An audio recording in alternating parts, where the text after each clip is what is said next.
मैं उन सब लोगों को बधाई देना चाहता हूं कि जो बड़ी संख्या में समाजवादी पार्टी में शामिल हो रहे हैं, समाजवादी पार्टी की सदस्यता ग्रहण कर रहे हैं। सबसे पहले राम कृपाल कोल जो पूर्व विधायक रहे हैं, मैं उनको बधाई देता हूं। कामता सिंह बघेल जी कोराव के कांग्रेस पार्टी छोड़कर के समाजवादी पार्टी में शामिल हो रहे हैं। देवेंद्र प्रताप सिंह जी शामिल हो रहे हैं बहुजन समाज पार्टी को छोड़कर के कन्नौज के।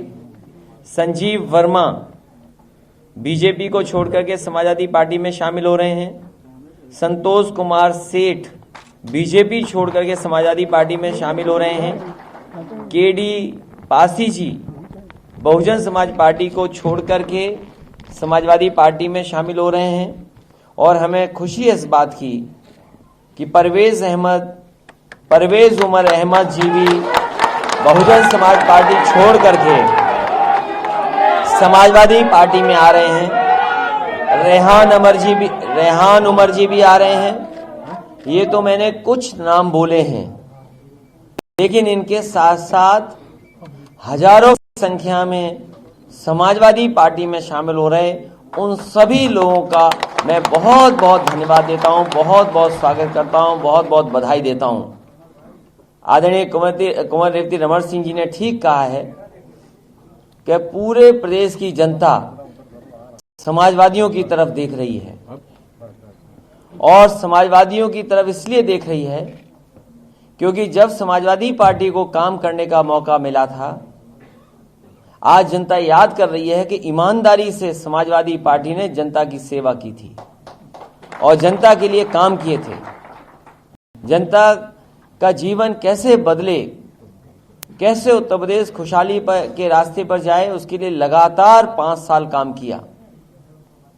और जनता इस बात को महसूस कर रही है कि आज अगर 100 नंबर 112 हो गया, ये समाजवादी पार्टी की देन है। जनता ये भी जानती है कि भारतीय जनता पार्टी ने खराब कर दी है व्यवस्था एम्बुलेंस की, जो 108, 102 गरीबों की सेवा कर रही थी।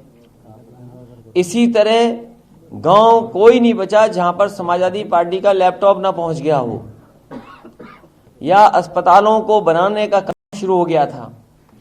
बड़ी बड़ी सड़कें बन रही थीं।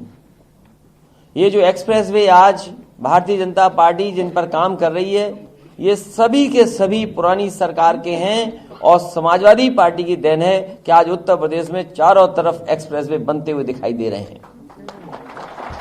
मंडियां बन रही थीं, जगह जगह मंडियां बन रही थी, इसलिए कि किसानों को उनकी कीमत मिल जाए। आज जब किसान को एमएसपी चाहिए तो वो स्थान वही है जहां पर मंडी में जाकर के उसको एमएसपी मिल सकती है। जहां भारतीय जनता पार्टी ने 3 कानून ला करके एमएसपी की व्यवस्था खत्म की है, मंडी की व्यवस्था खत्म की है और हमारे किसानों को बाजार पे छोड़ दिया है। और जब बाजार पे छोड़ दिया जाएगा तो कभी भी किसानों की मदद उद्योगपति और कारोबारी नहीं करेंगे। वो मुनाफे के लिए काम करते हैं, और जो मुनाफे के लिए काम करते हैं वो कभी भी किसान को मुनाफा नहीं दे सकते। ये पूरी की पूरी मंडी व्यवस्था को खत्म करने का काम अगर किसी ने किया तो भारतीय जनता पार्टी ने किया। और किसान, हम बधाई देना चाहते हैं किसानों को कि किसान लगातार जो 3 कानून पास हुए हैं लोकसभा से, राज्यसभा से, उनको खत्म करने का आह्वान कर रहे हैं। लेकिन ये सरकार 1 साल 1.5 साल पीछे कर रही है। हम इन्हीं से जानना चाहते हैं, भारतीय जनता पार्टी के लोगों से, कि जो कानून आज खराब है वो 1.5 साल या 3 साल के बाद कैसे अच्छा हो सकता है। पूरी अर्थव्यवस्था चौपट कर दी। जो नोटबंदी की, जिस तरीके से जीएसटी लागू की, जिस तरीके से कोविड आया, पूरी अर्थव्यवस्था चौपट हो गई है। किसान तो है ही घाटे में, वहीं हमारे नौजवानों का भविष्य भी अंधकार में डाल दिया है। हमारे नौजवानों के सामने ना काम है, ना रोजगार है, ना नौकरी है। मुझे खुशी है कि आदरणीय रेवती रमन सिंह जी ने याद दिलाया कि किस तरीके से समाजवादी पार्टी गरीबों के घर बनाना चाहती थी, और ऐसे घर बना रही थी जो गरीबों का घर बन जाता और उन्हें बिजली का बिल भी नहीं देना पड़ता। ये व्यवस्था समाजवादी लोग कर रहे थे। हमारी समाजवादी पार्टी का एक विजन था, काम करने का रास्ता था। भारतीय जनता पार्टी पे कोई विजन नहीं है, उन पे केवल टेलीविजन है। भारतीय जनता पार्टी का एक ही विजन है, वो है टेलीविजन। इसलिए इस समय पर जो लोग शामिल हो रहे हैं, मैं बहुत बहुत बधाई देता हूं, बहुत बहुत स्वागत करता हूं। और इधर काम ऐसा समाजवादियों ने किया है कि ये नारा तो समाजवादियों का था, काम बोलता है। याद कीजिए, समाजवादियों ने चुनाव में काम बोलता कहा, लेकिन ये अलग बात है कि भारतीय जनता पार्टी ने जनता को गुमराह किया, जनता को दूसरे रास्ते पे ले गए, जात और धर्म के रास्ते पे ले गए। लेकिन आज हमें खुशी है कि मुख्यमंत्री जी भी हमारा नारा बोल रहे हैं। इधर उन्होंने जहां शिलान्यास का शिलान्यास किया, उद्घाटन का उद्घाटन किया, एमओयू का एमओयू किया, वहीं हमारे नारे को भी उन्होंने अपनाने का काम किया है। प्रेस के लोग जानते हैं, लेकिन फिर भी हम एक बार उनका नारा प्ले कर देते हैं, जो हमारे नारे का नकल कर रहे हैं।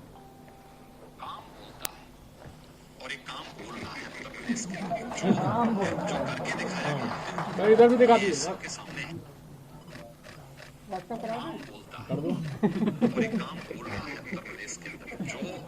अच्छा पत्रकार साथी, बताइए काम बोलता नारा किसका था?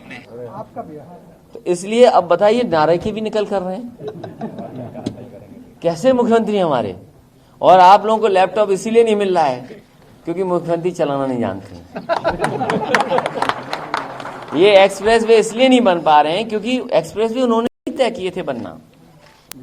ये जो अलाइनमेंट है समाजवादियों की देन है, सब कुछ समझ गया। मुख्यमंत्री जी केवल मुकदमे लगा सकते हैं, अपने मुकदमे वापस लेंगे और गरीब जनता पर मुकदमे लगा देंगे, या हमारे मुसलमानों पर मुकदमे लगा देंगे, समाजवादियों पे मुकदमे लगा देंगे, अल्पसंख्यकों में मुकदमे लगा देंगे, किसानों पे मुकदमे लगा देंगे, नौजवान अभी इलाहाबाद में नौकरी मांगने गए उन पे मुकदमे लगा दिए। ये अपने मुकदमे हटाना जानते हैं, वापस देना जानते हैं, और गरीब जनता अगर बोलेगी तो उसमें मुकदमा लगाना जानते हैं। अब प्रचार करने जा रहे हैं केरला, जहां मलयालम भाषा नहीं जानते।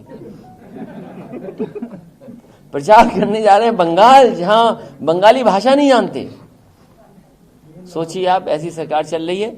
इसलिए इस मौके पर जो साथी समाजवादी पार्टी में शामिल हो रहे हैं उनका मैं बहुत बहुत स्वागत करता हूं, बधाई देता हूं।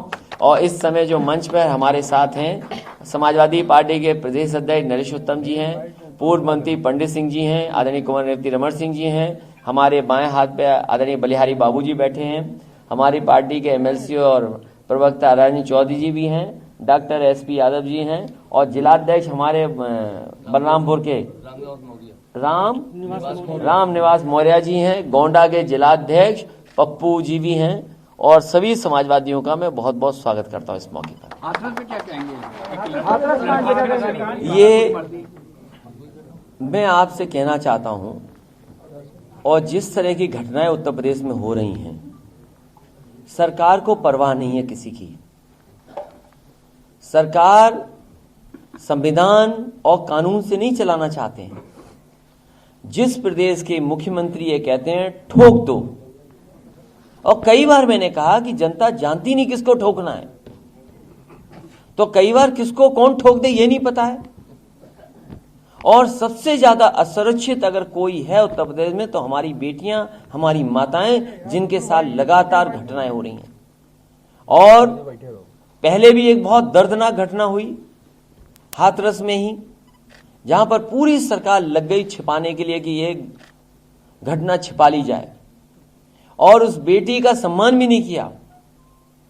और इसलिए सम्मान नहीं किया क्योंकि इन्हें परवाह नहीं है कि उनके पास बहुमत है। इसलिए इनको अपने बहुमत का घमंड है, इनको अपनी दिल्ली सरकार का घमंड है, इनको अपनी जातिवादी व्यवस्था के तहत जाति के आधार पर जो अधिकारी पोस्ट हैं उन पे घमंड है, जिसकी वजह से कानून व्यवस्था बन नहीं पा रही उत्तर प्रदेश में। क्या कोई सोच सकता था?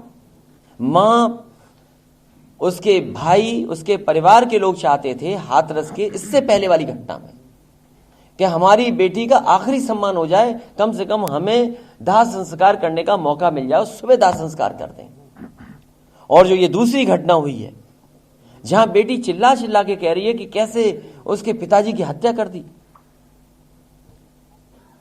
क्या ये उत्तर प्रदेश है? क्या ये कल्पना कर सकते हैं जो राम राज्य लाने वाले लोग हैं उनके प्रदेश में ये घटना होगी कि उसके पिता की हत्या कर दी छेड़खानी को लेकर के? ये उत्तर प्रदेश नहीं। और कैसे उम्मीद करोगे आप किसी मुख्यमंत्री से न्याय की, क्योंकि मुख्यमंत्री पर भी सबसे ज्यादा गंभीर धाराएं थी। इतनी गंभीर धाराएं पूरे देश में किसी मुख्यमंत्री पर नहीं थी, और वो धाराएं वापस ले ली। जो दूसरों को कहते हैं अपराधी हैं, दूसरों को गुंडा कहते हैं, दूसरों को न जाने किस भाषा से कहते हैं, लेकिन सोचिए इनकी सरकार में क्या हालत है। जेल में मार दिया गया, कोई पता नहीं किसने मारा। जेल में, कोर्ट में, बिजनौर में कोर्ट में हत्या हुई, न जाने कितनों की हत्या हो चुकी है। इस राजधानी में हत्या हुई। सोचिए कस्टडी में हो कोई, उसके बाद इनकाउंटर हो जाए। और कितने फेक इनकाउंटर हुए हैं आप पता कर लीजिए। वेस्टर्न यूपी से लेकर के सब इनकाउंटर हो रहे हैं। डरा रही है सरकार। और अगर आप थोड़ा सा भी बोले तो आपका घर गिरा देंगे, सीबीआई लगा देंगे, ईडी लगा देंगे, विजिलेंस लगा देंगे, इनकम टैक्स लगा देंगे। तो ये हालत है। आप बताओ ये कहां का लोकतंत्र है? और हमारे प्रेस के भाई ये जानते हैं, सरकार जाने वाली है, प्रेस के भाई जानते हैं, और ये भी चाहते हैं कि सरकार जल्दी हटे। इसमें से जितने कैमरे वाले खड़े हैं हमारे नौजवान, ये सब चाहते हैं सरकार हटे। तो बताइए आप, ये हाथरस की कोई मामूली घटना है? दुनिया में हमारा शर्म से ना झुक रहा है सर। हमारा नहीं, शर्म से हमारा क्या हम दिखाएंगे दुनिया में? ये बताइए आप। कहते हैं हम विश्व गुरु बनेंगे। क्या एक बेटी के बाप की हत्या करने के बाद विश्व गुरु बन जाएगा ये देश? ये भारतीय जनता पार्टी के लोग कानून व्यवस्था को नहीं संभालना चाहते हैं, ये डरा के राजनीति करना चाहते हैं। और वहीं अगर समाजवादी पार्टी का होगा, दूसरी पार्टी का, मुकदमे दर्ज हो जाएंगे। समाजवादी पार्टी के कार्यकर्ताओं पे 10,000 मुकदमे हैं अभी हुए हैं किसान आंदोलन में। ये पुलिस जो नंगा नाच करती है, ये पुलिस के लोगों पे नहीं है क्या भ्रष्टाचार के आरोप? कभी कोई कल्पना कर सकता था आईपीएस के ऊपर आईपीएस भ्रष्टाचार का आरोप लगा रहा है? और जो बैठे हुए लोग हैं अधिकारी और मुख्यमंत्री जी मिलकर के साजिश कर रहे हैं कि उत्तर प्रदेश की कानून व्यवस्था बर्बाद हो जाए, उत्तर प्रदेश बर्बाद हो जाए। ऐसी घटनाएं कोई सुनेगा तो क्या इन्वेस्टमेंट आएगा यूपी में? और खुद घूम रहे बंगाल, उत्तर प्रदेश में हत्याएं हो रही हैं। मैं तो कहूंगा बंगाल के लोगों से, इन भारतीय जनता पार्टी की एक बात मत मानना, इनसे ज्यादा झूठा कोई देश में नहीं है। नेता की फोटो सर्कुलेट की जा रही है सोशल मीडिया पर। मैं ये कहता हूं भारतीय जनता पार्टी किसी, याद कीजिए जब विकास की हत्या हुई थी उसकी मां से क्या कहलवाया था इन्होंने? आप भूल गए वो बात? इन्होंने ये प्रचार किया कि समाजवादी पार्टी से वो जिला पंचायत सदस्य का चुनाव लड़े थे। ये Bharatiya Janata party social media पर झूठा प्रचार करते हैं। इनसे ज्यादा साजिश करने वाला, षड्यंत्र करने वाला, झूठ बोलने वाला कोई नहीं हो सकता। मौजूदा कानून मंत्री कह रहे हैं कि सपा सरकार ने जो है आतंकवादियों के मुकदमे वापस लिए हैं। आतंकवादियों के जो मुकदमे वापस लिए थे हमने। और मुख्यमंत्री क्या है? अगर समाजवादियों ने आतंकवादियों के लिए मुकदमे वापस, तो मुख्यमंत्री क्या है ये बताएं हमें, मुख्यमंत्री जी खुद। और ये कहते हैं कि लाल टोपी वाले गुंडे दिखते हैं। अरे 2 तस्वीर लेकर के जाइए, एक हमारे मुख्यमंत्री जी की और एक किसी भी नौजवान की लाल टोपी को लेकर के। बच्चा 2.5 साल का कह देगा कि कौन क्या है। आज मुख्यमंत्री बंगाल में है और जो उनका मुख्य मुद्दा है स्पीच का वो राम मंदिर, सीएए और एनआरसी है। मुख्यमंत्री जी से कहिए जो हाथरस की बेटी रो रही है उसके बारे में क्या कहना चाहते हैं? क्या ये आपने नहीं सुना बेटी किस तरीके से रो रही है? क्या आप ये भूल गए इन बातों को? मैं अभी सुना रहा हूं आपके सामने, क्योंकि आप लोग भी भूल जाते हो, ये अभी भी भूल जाते हैं।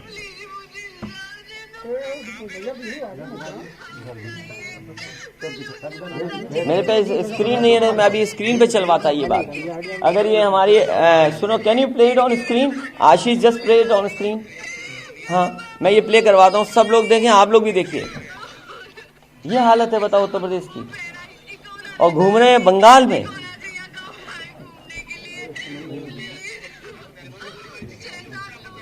और समाजवादी पार्टी के लोग इस बहन से मिलने जाएंगे। समाजवादी पार्टी का डेलीगेशन बहुत जल्दी जाएगा, और जब मैं मथुरा जाऊंगा तो इस परिवार से मैं मिलने जाऊंगा। बात है, ये हालत है। ये तो आज इस बेटी के साथ हुआ, हमारे आपके किसी परिवार के साथ हो जाएगा तब कहाँ बचेंगे हम लोग? बताइए आप। और घूम रहे हैं बंगाल में जाकर के।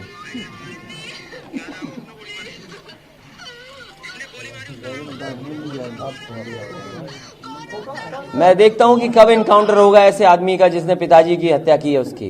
अखिलेश जी 2018 में ही मुकदमा दर्ज हुआ था छेड़छाड़ का।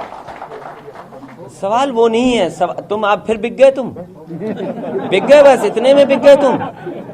जरा अपना चैनल का नाम बताइए जो बिक गए हो तुम। बताओ। अब क्यों छिप गए हो तुम जाकर के?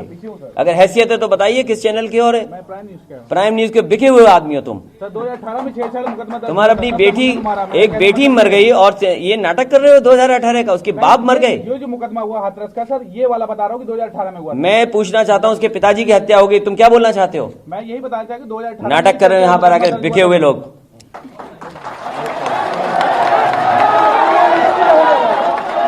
मुझे नहीं पता ऐड कैसे मिलता है तुम्हें। अखिलेश जी जिस तरह का सोशल मीडिया, अखिलेश जी जिस तरह से